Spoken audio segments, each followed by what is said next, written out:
In today's video, I'm going to share with you some of the cutting tools I use in quilting, sewing, and machine embroidery.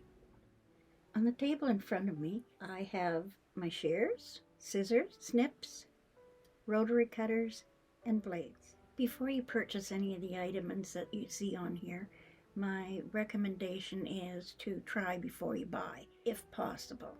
We all know these as rotary cutters, and we probably know all these as scissors. But what I'm going to tell you now is that these are shears, these are scissors, and these are snips.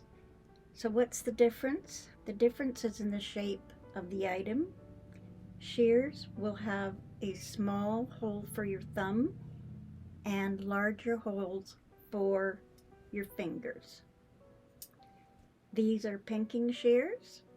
They will give you the pinked edge like you see on some of the pre-cuts for stopping the fabric from fraying, and also when you need to clip around a curved area, pinking shears work great for that. You want your shears to be able to cut right to the tip. The design of shears is made so that they will lay flat so you can cut your fabric along the edge of your working surface. If you're going to spend a lot of money on your shears or scissors, take them to a professional to have them sharpened if they need to be sharpened. A quick demonstration on using your shears is that you want to use long, even strokes, and you want to be able to cut right to the tip.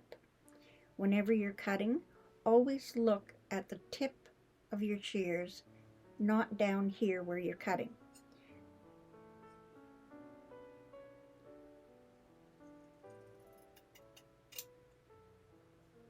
And you should be able to cut right to the tip.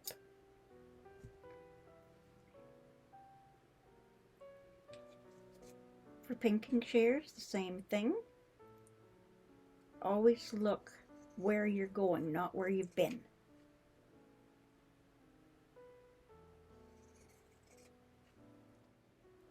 On a curved seam with your pinking shears, you can go around a curved edge, cut your seam close to the stitching,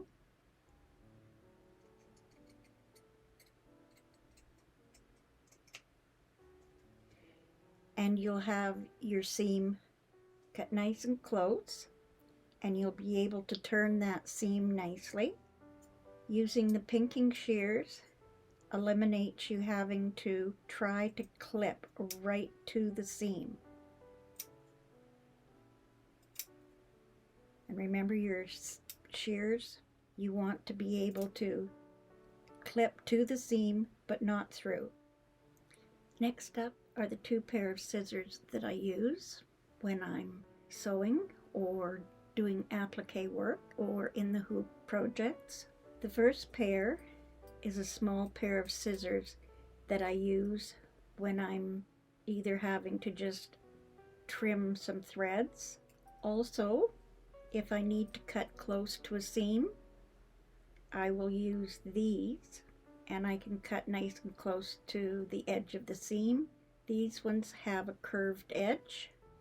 Next up, duckbill applique scissors. The duckbill scissors are designed to be able to trim your seams close without cutting your stitches and not cutting the fabric underneath. So that's just a quick demonstration. You can see you can cut nice and close to your seam. If you are doing reverse applique, these two pair of scissors come in real handy. First of all, reverse applique is when you cut the top to expose the fabric underneath. I'm going to turn this over and I'm going to separate my fabrics so I'm not cutting through the bottom layer.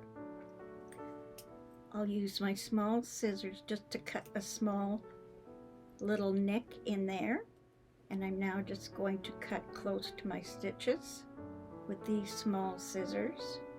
Remember, these ones have a curved tip to them, so you might not get an even seam. The underside is now exposed, and you can either do a satin stitch along there. I like the duckbill applique scissors,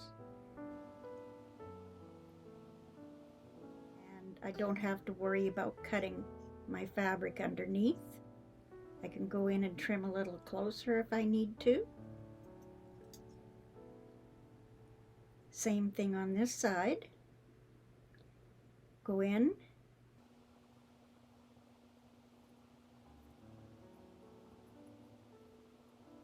and trim nice and close to that seam without cutting through. If I need to, I can go in and cut a little closer with my other pair of scissors.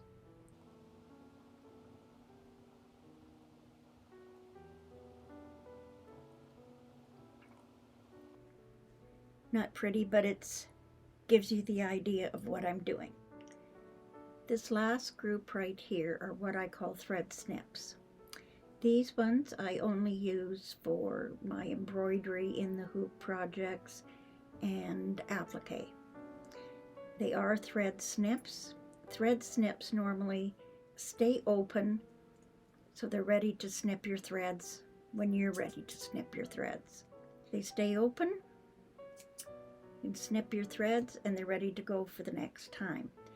These two I keep one close to my sewing machine or at the sewing machine. The next one I keep at my desk to use for snipping any loose threads that are on my project. The next pair of snips I do have a hole for your finger. These ones are designed to be held in your hand and be able to work at your sewing machine or wherever you're working and be able to pick up things without letting go of your snips.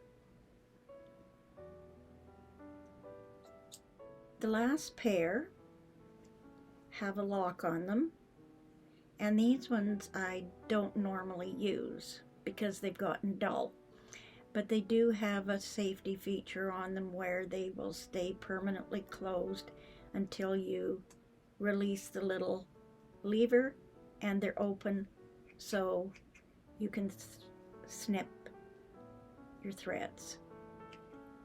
And you can see those ones are dull, so I don't use those. To clean any of my cutting tools, the only thing I use is alcohol, whether it's in a swab or from a bottle. So in part 2, I will be talking about rotary cutters. I hope you found some of the information in this video helpful. If you did, please subscribe, like, and share the video. Thanks for watching, and I'll see you in part 2.